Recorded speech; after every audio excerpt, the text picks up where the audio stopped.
श्रीमन्नारायणाय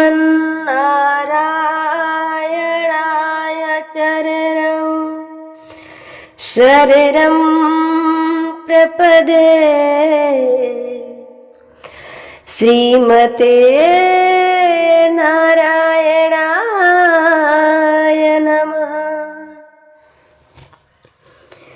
राधा मेरी मात है, पिता मेरे घनश्याम। इन दोनों के चरणों में मेरा कोटि कोटि प्रणाम, मेरा कोटि कोटि प्रणाम। सभी भागवत प्रेमियों को प्यार भरा श्री राधे राधे, जय जय श्री कृष्णा। आप सभी का हर इच्छा, हर मनोकामना श्री राधा कृष्ण पूरी करें। आप सभी अपने जीवन में आगे बढ़े, धन धन धन जन से भरे रहें। इन्हीं शुभकामनाओं के साथ मैं कथा में आगे बढ़ूंगी। भक्तों, थोड़ा सा आवाज में परिवर्तन हुआ है क्योंकि स्वास्थ्य थोड़ा सा गड़बड़ है, सर्दी जुकाम है। ठीक है, तो आप सभी इसके पहले वाले कथा में सुना कि अपने जीवन के मालिक भगवान को बना देना चाहिए। जैसे बैंक का मैनेजर सारा हिसाब किताब करता है, पर वो नहीं समझता है कि ये संपत्ति मेरा है। उसी प्रकार सारे मैनेजमेंट को संभालना है, पर समर्पण भगवान के चरणों में करके, क्योंकि ये समझना है कि ये बेटा बेटी, धन संपत्ति, पद प्रतिष्ठा जितने भी है भगवान का दिया हुआ प्रसाद है। एक छोटी सी भजन सुनाऊंगी, फिर कथा में आगे बढ़ूंगी। बिन मांग देता है जो दुनिया से न्यारा है, बिन मांग देता है जो दुनिया से न्यारा है, उस दाता को भजती हूँ, मेरा वो श्याम प्यारा है।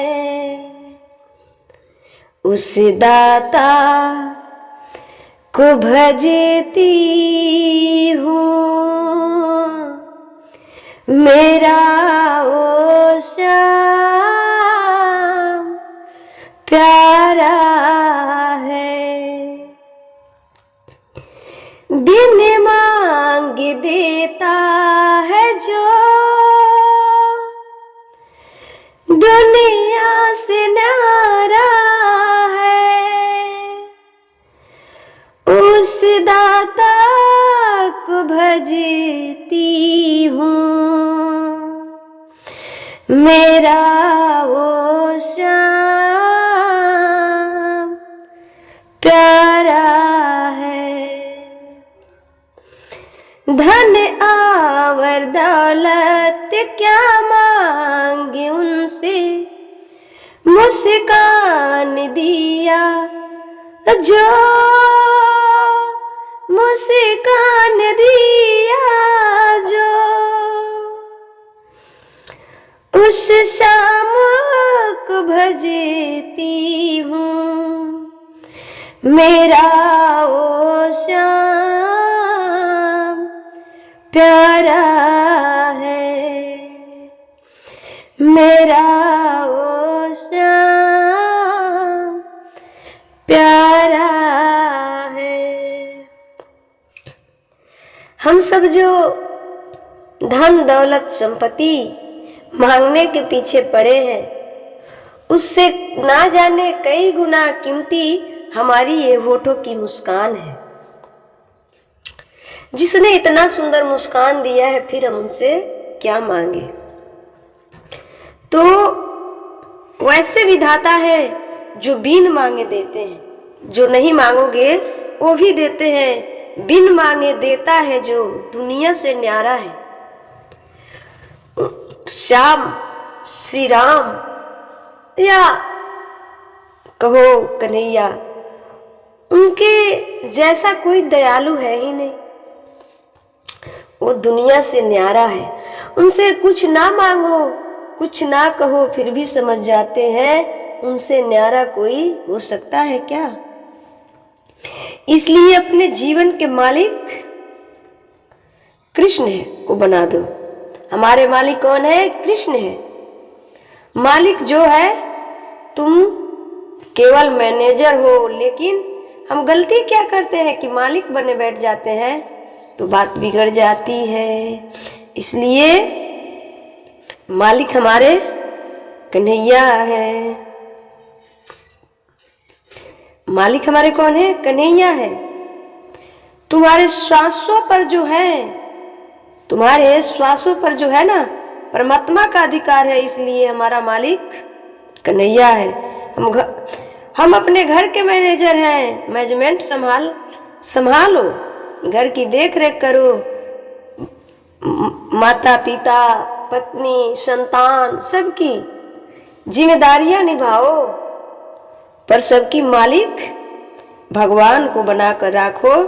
क्योंकि बड़े बुजुर्ग कहते हैं कि जिस दिशा में हवा चलती है, उस दिशा में बादल चलती है। तो परमात्मा की जैसी हवा है, वैसी हमको मंजूर करना पड़ेगा। ठीक है? जैसे है जीवन में कष्ट है फिर भी खुश है, फिर भी विपत्ति है फिर भी, जिस हाल में है बस भगवान को जपते रहिए और खुशहाल रहिए। होठों की मुस्कान बने रहनी चाहिए बस। बहुत लोग तो अमीर हो जाते हैं फिर भी गाना गाते हैं कि हमें भगवान ने कुछ दिया ही नहीं। भगवान ने यदि खूब धन दिया है, आप अच्छा काम कर रहे हैं, खूब उन्नति हो रहा है, खूब नाम इज्जत बढ़ रही है, तो समझ लो कि परमात्मा ऐसे ही हवा चला रहे हैं। यदि आपके जीवन में कष्ट भरा हुआ है, तो समझ लो कि परमात्मा की हवा ऐसी है। परमात्मा का धन्यवाद करो कि हे ईश्वर, आपका धन्यवाद है। क्या लग जाएगा धन्यवाद करने में? आपने मुझे धन्य दिया, आपने मुझे जो दिया इसके लिए बहुत बहुत शुक्रिया है। आपने मुझे सुंदर सा शरीर दे दिया, इसके लिए भी शुक्रिया है। यदि परमात्मा अंधड़ा लंगड़ा कुछ भी बना दे तो हम क्या कर सकते हैं? इसलिए जैसा है वैसा हम सही है। मैं ज्यादा से ज्यादा धर्म कर सकूं, इससे हमको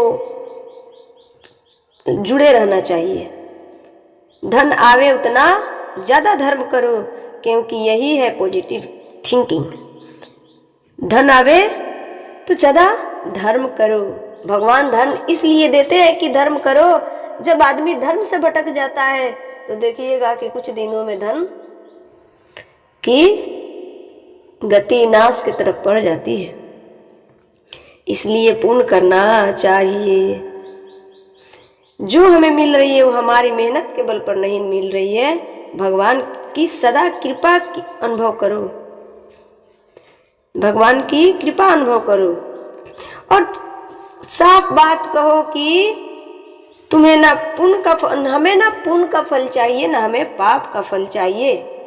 यदि पुण्य का फल चाहते हो तो पाप का भी फल मिलेगा।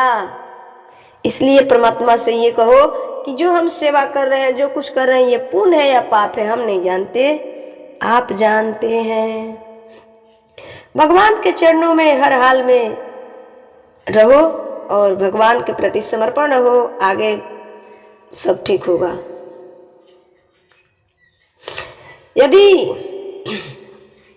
भगवान से कुछ मांगो मत, वो बिन मांगे देने वाले हैं।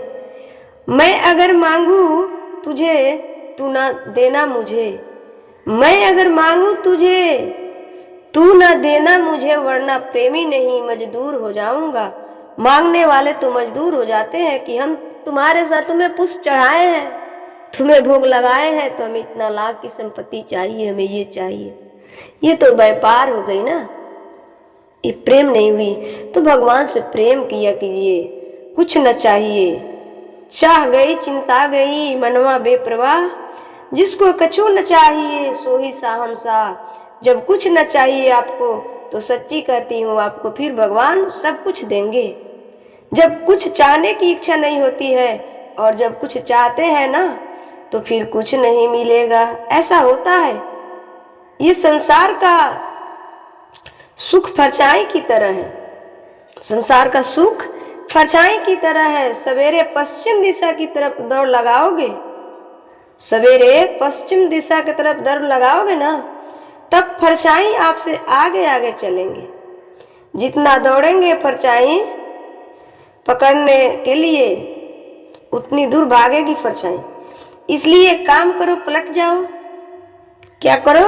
पलट जाओ, सूर्य भगवान की तरफ मुख करके भागो। सूर्य भगवान की तरफ जो परछाई अभी आपके आगे आगे थी, जो परछाई अभी आपके आगे आगे थी, वही परछाई आपके पीछे पीछे चलने लगी। यही सिद्धांत है जीवन का। जब तक संसार के सुख की तरफ भागोगे ना, तब तक ये सुख आपको आगे आगे चलेगा, और सुख छोड़कर भगवान की तरफ भागने लग जाओगे तो सुख आपके पीछे पीछे चलने लग जाएगा। सिंपल सी फंडा है, इतना समझ लो तो सब समझ गया। भाग नहीं तो भागते रहो संसार के पीछे, भागते रहो सुख के पीछे, कुछ नहीं मिलने वाला है। इसलिए जरा सा कदम भगवान की तरफ बढ़ा कर देखो, ये संसार का तुम्हारा पीछा करने लग जाएगा, ये संसार तुम्हारा पीछा करने लग जाएगा। क्या चाहिए सब मिलेगा। एक बार भगवान का बनकर तो देखो।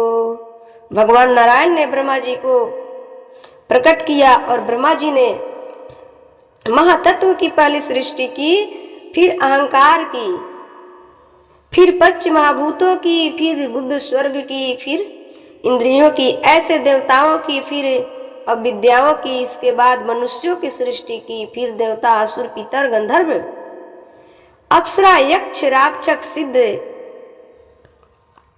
चारण विद्याधर, इन सब की सृष्टि ब्रह्मा जी ने की।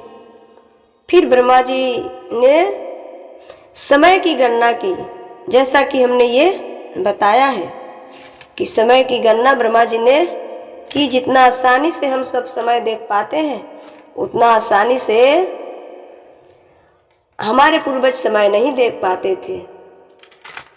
इसलिए हमारा जो वेद है, हमारा जो शास्त्र है, साइंस से भरा पड़ा है, पर हम उसको पढ़ेंगे तब तो उसमें फॉर्मूला लिखी गई है, सूत्र लिखी गई है, उस पर रिसर्च करके चलेंगे तब तो,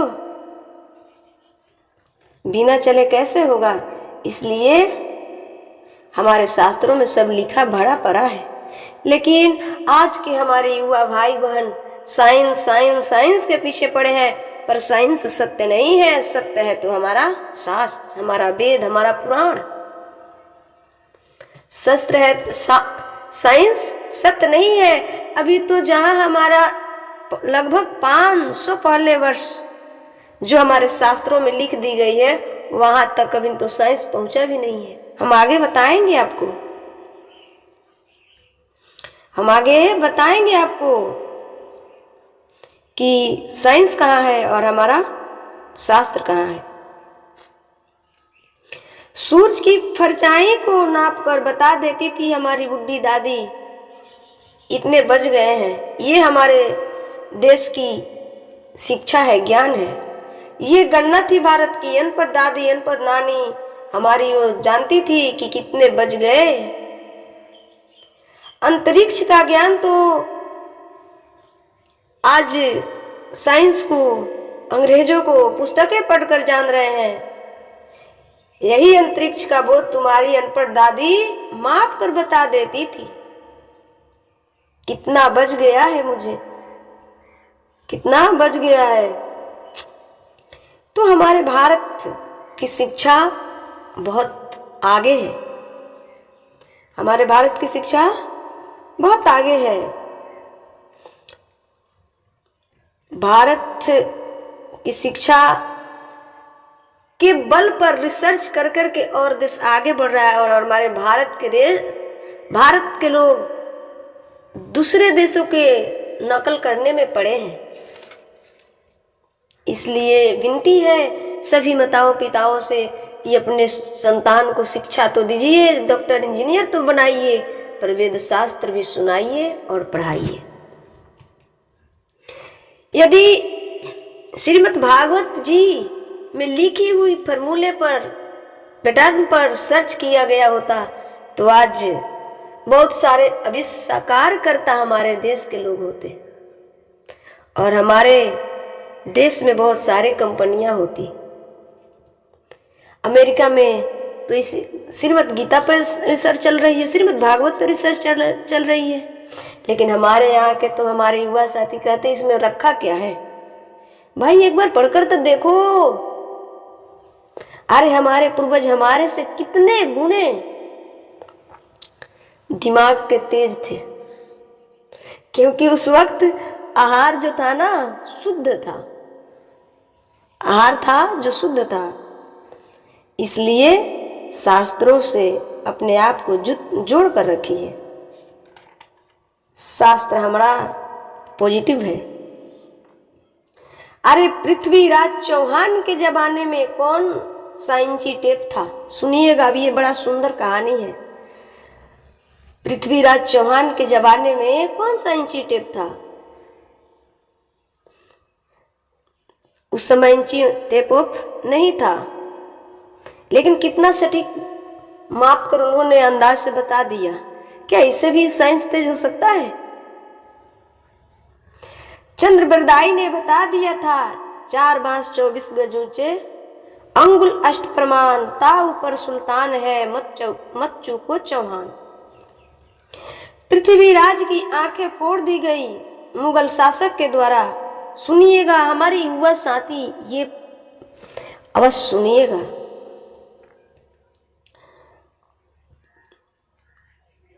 मुगल शासक के द्वारा आंखें फोड़ दी गई थी। किसकी? पृथ्वीराज चौहान की। मुगल राज के द्वारा आंखें फोड़ दी गई थी। मोहम्मद गौरी के द्वारा जब आंखें फोड़ दी गई और उसे मोहम्मद गौरी ने कहा कि तुम्हें शब्द वेदी बाण का ज्ञान है, तुम्हें पृथ्वीराज चौहान जी को शब्द वेदी बाण का ज्ञान था, तो मुगल राज ने, मोहम्मद गौरी ने उनके आंखों को फोड़ दिया और उन्हें कहा कि तुम्हें शब्द वेदी बाण का ज्ञान है, जरा इस घंटे की आवाज सुनकर जरा बाण का निशाना लगाओ, जरा इस घंटे की आवाज सुनकर बाण का निशाना लगाओ, तो हम जाने कि तुम सच्चे योद्धा हो। तो पृथ्वीराज चौहान को धनुष बाण दिया गया और आंखें तो फूट गई थी, और मोहम्मद गौरी ऊपर बैठा था, ठहाका लगा रहा था कि मैंने तो परास्त कर दिया, मैंने तो क्या किया? परास्त कर दिया। पृथ्वीराज चौहान की आंखें फोड़ दी। पृथ्वीराज चौहान के प्रधानमंत्री, जो प्रधान मतलब सेवक, जो प्रधानमंत्री जो थे, सबसे मेन उस समय चंद्रबरदाई थे, वो वहां पर बैठे थे। और चंद्रबरदाई ने देखा कि राजा के हाथ में धनुष और बाण है, तुरंत कह दिया 4 बांस। देखिए कितना बिजोड़ उनका अंदाजा है। साइंस यहाँ इंची टेप के बगैर कितना बिजोड़ नाप कर उसने बताया कि 4 बांस 24 गज, अंगुल अष्ट प्रमाण, ता ऊपर सुल्तान है, मत चूको चौहान, मत चूको चौहान। 4 बांस। देखिए चंद्रबरदाई कितना इंटेलिजेंट, इतना बड़ा वैज्ञानिक रहे होंगे कि वो बैठे बैठे बिना इंची टेप, बिना फीट के, बिना कुछ के बैठे बैठे आंखों से माप लिए कि 4 बांस। उस जमाने में दूरी का आंकलन बांस से होता था, जैसे आज हम लोग मीटर कहते हैं, फीट कहते हैं। 12 इंच का ये होता है, इतने फीट का ये होता है के हिसाब से रखते थे ना हम लोग। उसी तरह वो बांस का हिसाब किताब चलता था। एक बांस मतलब इतना उनका आंकलन था। जैसे पहले के जमाने में मील चलता था, आज किलोमीटर कहते हैं। पहले मील चलता था, उसके पहले कोस चलता था, है ना। जैसे ब्रज 84 कोस नाम दिया गया था ना, उसी प्रकार ये उस जमाने की भाषा थी। जैसे पहले किलो के जगह शेर कहा जाता था, 1 शेर, 2 शेर, 3 शेर, क्यों जी, ये सब चलता था। जब शेर चलता था तो उस समय लोग किलो नहीं जानते थे, तो जिस समय का जो चलता है, लेकिन उनका साइंस देखिए। हम लोग कहते हैं ना आज 1 केजी, तो पहले के लोग क्या कहते थे, 1 शेर, आधा शेर, ऐसे होता था। तो ये पैरामीटर था हमारे यहाँ नापने का। उसी प्रकार देखिए कितना बड़ा साइंस ये भागवत जी में रखा है। 4 बांस 24 गज, अंगुल अष्ट प्रमाण, ता ऊपर सुल्तान है, बिना इंची टेप के नाप लिया चंद्रप्रदाई ने और कह दिया 4 बांस 24 गज कितना बड़ा होता है। 3 फीट का 1 गज होता है शायद, ये सब मुझे थोड़ा कम पता है। 4 बांस 24 गज, अंगुल अष्ट प्रदान। देखो जरा, गणित अंगुल तक नाप लिया उन्होंने। ये भी नाप लिया कि इतना अंगुल भी अभी नहीं इसमें। आज के जमाने में इतना आसान है क्या? अपनी आंखें से अंगुल तक ले नाप ली। अंगुल अष्ट, देखो 4 बांस 24 गज, अंगुल अष्ट प्रमाण, मतलब जमीन से इतनी दूरी पर, इतने ऊपर सिंहासन पर मोहम्मद गौरी बैठा है। बाण उस दिशा में चलाओ, देखो अपने दुश्मन को परास्त करो। मरना तो है ही, पर यूं ही नहीं मरेंगे, दुश्मन को मार के मरेंगे। 4 बांस 24 गज, अंगुल अष्ट प्रमाण, ता ऊपर सुल्तान है, मत चुको चौहान।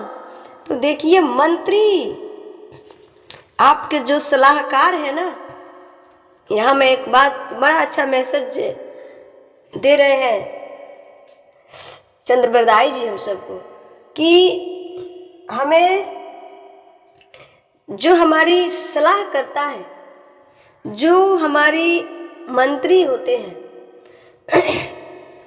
वो मंत्री कैसा होना चाहिए कि वो ये डरे ना, हमारे सामने डरे ना कि हमारे डर से हम जैसा कहें वैसा बोल देना।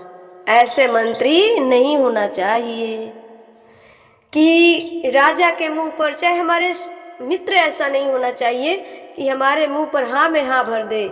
नहीं, मित्र ऐसा होना चाहिए कि जो सत्य है, जो हमें नहीं दिख रहा है उसे दिखा दे।